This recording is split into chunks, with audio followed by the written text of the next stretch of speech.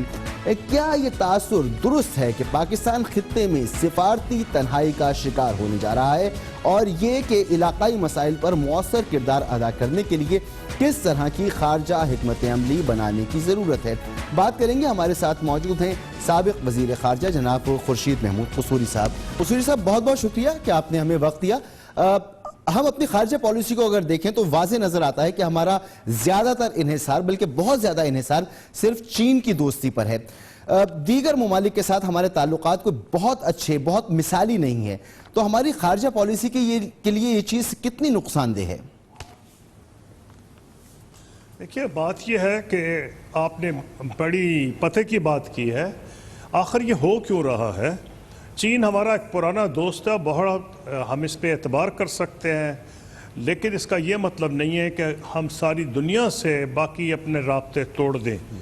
چین نے تو ہمیشہ ثابت کیا ہے کہ پاکستان کا دوست رہا ہے، ہر مشکل موقع پہ ہماری مدد کی ہے، لیکن کبھی یہ ہوتا نہیں ہے کہ آپ کسی پہ امپریشن یہ دیں کہ اس کے علاوہ آپ کا کسی سے ناتا نہیں، بلکہ آپ کی اہمیت چین کی نظروں میں اس وقت بنی تھی جب پاکستان دنیا سے جڑا ہوا تھا، امریکہ سے، یورپ کے دیگر ممالک سے۔ اس وقت یورپین یونین نہیں تھی، اور وہ امریکہ اور ہمارا جو یورپ سے تعلق تھا اور اسلامی دنیا سے، اس کی بنیاد پر چین، جب ہمارے تعلقات اتنے قریب نہیں تھے، یہ سمجھتا تھا کہ پاکستان ایک ایسا ملک ہے کہ اس سے دوستی کر کے اس کو بھی بہت فائدہ ہوگا۔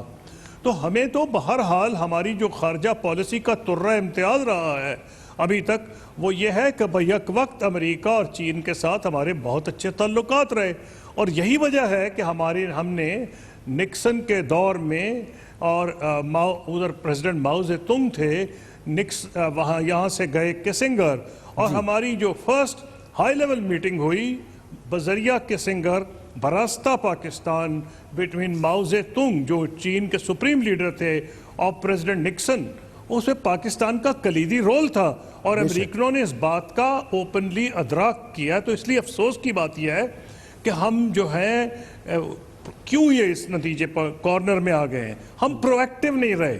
دیکھیں، آپ انگیج نہیں کریں گے یورپین یونین کے ساتھ، اس یورپین یونین چھوڑے، ایون OIC میں میں وہ اہمیت نہیں اب دیکھتا جو ہمارے دور میں تھی۔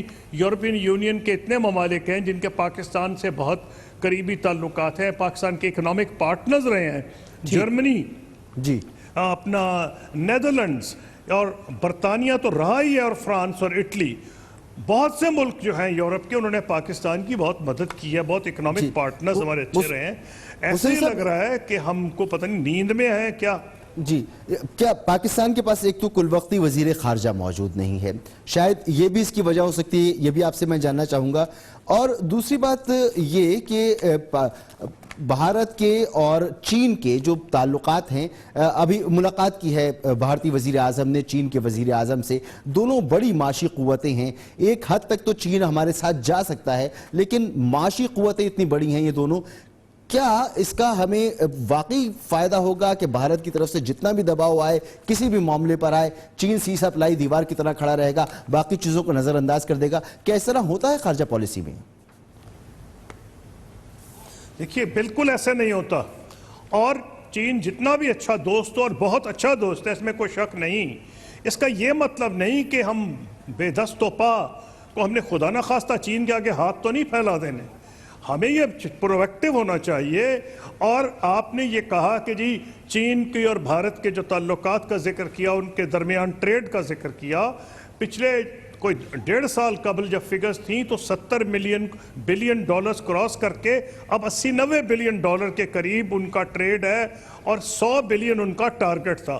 ہو سکتا ہے جو دنیا میں سلو ڈاؤن آیا ہے اس میں 5-10 ارب وہ کم ہو گیا ہو، یا اس سپیڈ پہ نہ بڑھا ہو، لیکن دونوں ملک بالکل واضح طور پر ان کا جو تصور ہے اس میں کوئی شک نہیں، وہ اپنے باوجود پولیٹیکل ڈیفرنسز کے اکنامک کوآپریشن بڑھا رہے ہیں، کیونکہ چائنا یہ سمجھتا ہے کہ جب تک آپ کی معیشت مضبوط نہیں ہوگی، آپ دنیا میں اہم ڈپلومیٹک رول بھی ادا نہیں کر سکتے. سر ہونا کیا چاہیے؟ ایک تو معاملہ یہ ہو گیا کہ اختیار دیا جائے، کل وقتی وزیر خارجہ ہو.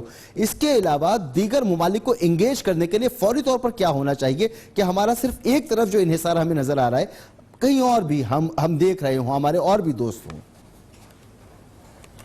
اور کون سے وہ ملک ہوں؟ بات یہ ہے کہ آپ کا گھر مضبوط ہونا چاہیے. بہت مشہور برطانیہ کے وزیر اعظم تھے ولیم گلیڈسٹن. ان سے کسی نے پوچھا تھا خارجہ پالیسی میں کامیابی کا راز. انہوں نے کہا وہ تبھی کامیاب خارجہ پالیسی ہوگی جب آپ کے گھر میں سکون ہوگا، سٹیبلٹی ہوگی، معاشی طور پر آپ طاقتور ہوں گے. تو جب تک آپ انٹرنلی مضبوط نہیں، آپ بڑا نیگیٹو سگنل دے رہے ہیں. تو ایک تو آپ بہت نیگیٹو سگنل ہے. پھر لیکن کو یہ نہیں پتا کہ پاکستان آرمی اور پاکستان گورنمنٹ، حالانکہ ریپیٹڈلی گورنمنٹ کہہ رہی ہے کہ ہم ایک پیج پہ ہیں. آپ کوئی اخبار پڑھ لیں، کوئی اداریہ پڑھ لیں، کوئی تجزیہ پڑھ لیں پاکستان کا یا دنیا سے باہر، کوئی یہ ماننے کو نہیں تیار کہ ہم ایک پیج پہ ہیں. وہ کیوں نہیں ہم ایک پیج پہ؟ کیونکہ ہم انسٹیٹیوشنلی کام نہیں کرتے. اگر نیشنل سیکورٹی کاؤنسل ہوتی، اس کے اوپر پرائم منسٹر اور ان کے جو چیف اسپیشل ان کے ٹاپ کے منسٹرز ہیں وہ ہوتے، اور اس کے ساتھ جو سیکورٹی ایجنسیز کے لوگ ہوتے، کیونکہ ساری دنیا میں سیکورٹی کی ایجنسیز کی انپٹ ہوتی ہے.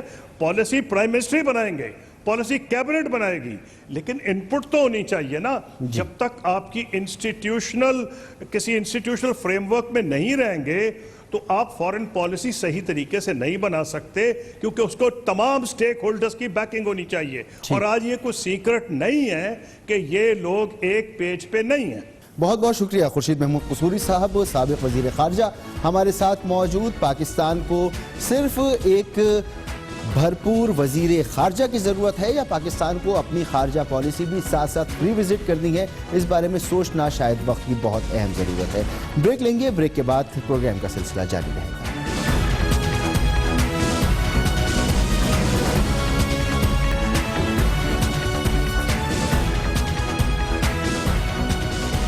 پروگرام میں آپ کو ایک بار پھر خوش آمدید. بریک سے پہلے بات کر رہے تھے خورشید محمود قصوری صاحب سے، اور بات ہو رہی تھی کہ پاکستان کا سب سے اچھا، سب سے پکا، سب سے پرانا اور سب سے بہترین دوست چائنا ہے.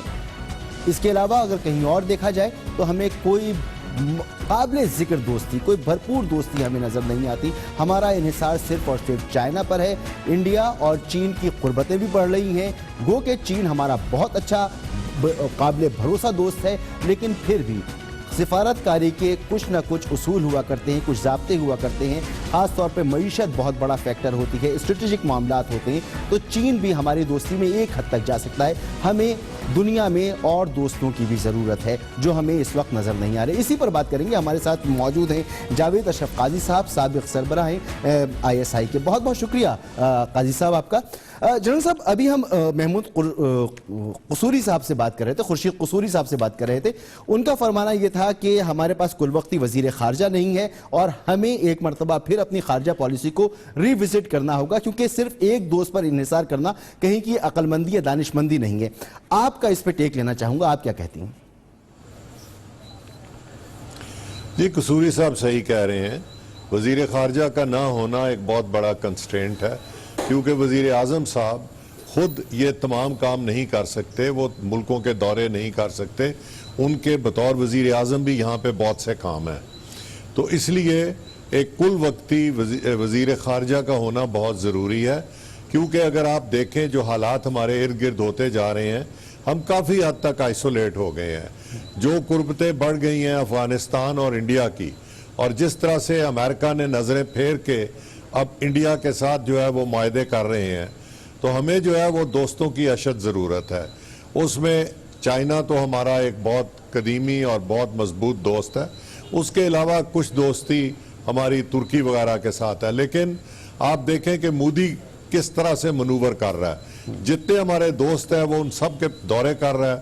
سعودی عرب گیا، وہاں جا کے ان کے ساتھ روابط بڑھائے، UAE کے ساتھ بڑھائے. تو بیسیکلی یہ اسی طرح کے منور ہو رہا ہے جس طرح 1971 میں ہوا تھا، جس میں پاکستان کو انڈیا نے آلموسٹ آئسولیٹ کر دیا تھا. ٹھیک، تو اس وقت کرنا کیا چاہیے؟ ایک معاملہ تو ہو گیا وزیر خارجہ کا. اگر اپنی خارجہ پالیسی ریوزٹ کی جائے تو کیا کرنا چاہیے؟ کون کون سے ملک ہیں جن کو قریب لانا چاہیے؟ قریب لانے کے لیے ان کے ساتھ کیا اقدامات کرنے چاہیے؟ بتا سکیں گے کچھ آپ اس پر؟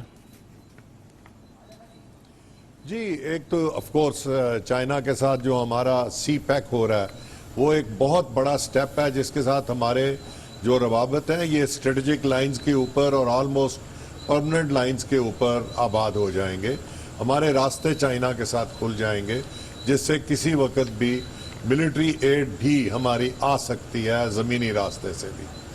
اس کے علاوہ ہمارے اور دوست ہیں, ہمیں ایران کے ساتھ اپنا رابطہ اچھا کرنا چاہیے تاکہ کم از کم ہماری ایک سرحد محفوظ ہو, اور اگر کسی وقت ہمیں سمندر کے راستے بلاکیڈ کا سامنا کرنا پڑتا ہے تو ایران کے تھرو ہمیں بائی لینڈ روٹ ہمیں کمک پہ پہنچ سکتی ہے. اسی طرح ترکی ہمارا ایک اچھا دوست ہے جو کہ ہمیشہ ہماری مدد کو آیا ہے. سعودی عرب, یو اے ای وغیرہ کچھ ہم سے ناراض لگتے ہیں, ان کی ناراضگی دور کرنے کی ضرورت ہے. اس کے علاوہ ہمیں یورپ میں بہت سے ایسے ملک ہیں جن کی پاکستان کے ساتھ اچھے روابط ہیں. ناروے میں پاکستانیوں کی بہت بڑی تعداد ہے, یو کے میں پاکستانی کمیونٹی جو ہے اس کی کافی قدر ہے. لیکن اس سب کے لیے ایک بڑی ایکٹیو پالیسی چاہیے اور ایک بڑے حرکت میں رہنے والے وزیر خارجہ اور سیکرٹری خارجہ چاہیے جو کہ ان تمام ملکوں میں جائیں. صرف چند ایم این ایز کو بھیج دینے سے کوئی مقصد حل نہیں ہوتا. جس طرح کشمیر ایشو کے اوپر بھیج رہے ہیں اور ان میں سے کچھ ایسے بھی ہیں جن کو کشمیر کے بارے میں کچھ نہیں پتا, تو اس کا فائدہ کوئی نہیں ہے, یہ ایک پولیٹیکل گیمک ہے. جی جنرل صاحب, ایک بہت متحرک وزیر خارجہ بھی ہمارے پاس ہو, مگر کہا یہ جاتا ہے کہ خارجہ پالیسی کہیں اور بنتی ہے اور کہیں اور سے ڈرائیو ہوتی ہے, اس پر آپ کیا کہیں گے؟ کہ خارجہ پالیسی اور کہیں نہیں بنتی. خارجہ پالیسی تو فارن آفس میں ہی بنتی ہے اور وزیر اعظم کے تحت بنتی ہے, لیکن اس کا ایک بہت بڑا ایلیمنٹ جو ہے وہ ملٹری بھی ہوتا ہے اور اس کے لیے انپٹ ملٹری سے دی جاتی ہے اور یہ ہر ملک میں ہوتا ہے. آپ دیکھیں کئی ایسے اقدامات جن پر انڈیا کے فارن آفس راضی ہو گیا تھا, مثلا سیچن سے ٹروپ وڈرال, اس کے اوپر ان کے فارن سیکرٹری اور ہمارے فارن سیکرٹری کے درمیان ایگریمنٹ ہو گئی تھی, لیکن انڈین آرمی نے اس کو ریجیکٹ کر دیا اور وہ نہیں ہو سکا. تو جو فارن پالیسی کی آؤٹ پٹ ہوتی ہے اس میں ان پٹ جو ہے وہ مختلف ذرائع سے آتی ہے. اکنامک فیکٹر اس میں لیا جاتا ہے جس کے لیے ہماری وزارت خزانہ کی طرف سے ان پٹ آئے گی, اور ملٹری فیکٹر جو ہے وہ ہمارے ملٹری کی طرف سے اس کی ان پٹ آتی ہے. اس لیے یہ کہنا غلط ہے کہ جی خارجہ پالیسی ہماری کہیں اور بنتی ہے. ہاں ان پٹ ضرور آتی ہے لیکن فائنل انالیسز میں پرائم منسٹر صاحب بناتے ہیں اور فارن آفس اس کے لیے ذمہ وار ہوتا ہے. بھی تھوڑی دیر پہلے آپ نے یہ فرمایا کہ ہمارے ایران سے تعلقات بہتر ہوں, ہمارے افغانستان سے بہتر ہوں تو ہمیں وہاں سے کمک مل سکتی ہے, جنگ کے زمانے میں ہمیں وہاں سے مدد مل سکتی ہے, ہمیں ڈیپتھ مل سکتی ہے. یہ تو فوجی ان پٹ ہو گیا جس کا ذکر آپ نے بھی کیا, مگر اس سے بڑھ کر بھی معاملات ہوتے ہیں, تجارت کے معاملات ہوتے ہیں, دیگر معاملات ہوتے ہیں. کہا یہ جاتا ہے کہ سویلین حکومتوں کو کام نہیں کرنے دیا جاتا, اس میں آپ کیا کہیں گے؟ کتنی صداقت ہوتی ہے اس آرگومنٹ میں؟ مجھے یہ بتائیں کہ ابھی ایران کے ساتھ ہم نے روابط بڑھانے ہیں. Iran Pakistan oil pipeline بننی ہے, گیس پائپ لائن بننی ہے, تو کس فوجی حکومت نے یا کس نے روکا ہوا ہے موجودہ حکومت کو کہ وہ یہ کام کرے؟ یا ایران کے ساتھ تجارت بڑھانی ہے تو کب فوج نے کہا کہ آپ ایران کے ساتھ تجارت نہ بڑھائیں؟ افغانستان کے ساتھ جو ہمارا ایشو ہے وہ بالکل علیحدہ ہے, کیونکہ افغانستان میں ناردرن الائنس کی ڈومیننس ہے جو شروع سے پاکستان کے خلاف رہے ہیں. افغانستان ایران کا ذکر کیا, آپ نے ایران کا ذکر کیا, جب ایرانی صدر پاکستان آتے ہیں تو کلبھوشن کا معاملہ چھیڑ دیا جاتا ہے, تو یہ بھی تو معاملات ہوتی ہیں نا پھر. جی یہ ایک کوئنسیڈنس تھا کہ کلبھوشن انہی دنوں میں پکڑا گیا اور اس کا اتنا یہ سٹرونگ ایویڈنس پاکستان کے ہاتھ میں آیا کہ اس کو جو ہے وہ ظاہر کر دیا گیا. لیکن جہاں تک ایرانی صدر کا تعلق ہے, سوائے اس کے کہ کلبھوشن صاحب ادھر سے آپریٹ کر رہے تھے, لیکن ایران نے اس کی ایز سچ کوئی مدد نہیں کی تھی. ایران اس کے ساتھ انوالوڈ نہیں تھا, جبکہ را اور افغان انٹیلیجنس بڑا کلوزلی آپس میں کوآپریٹ کرتے ہیں. اور ہمارے ملک میں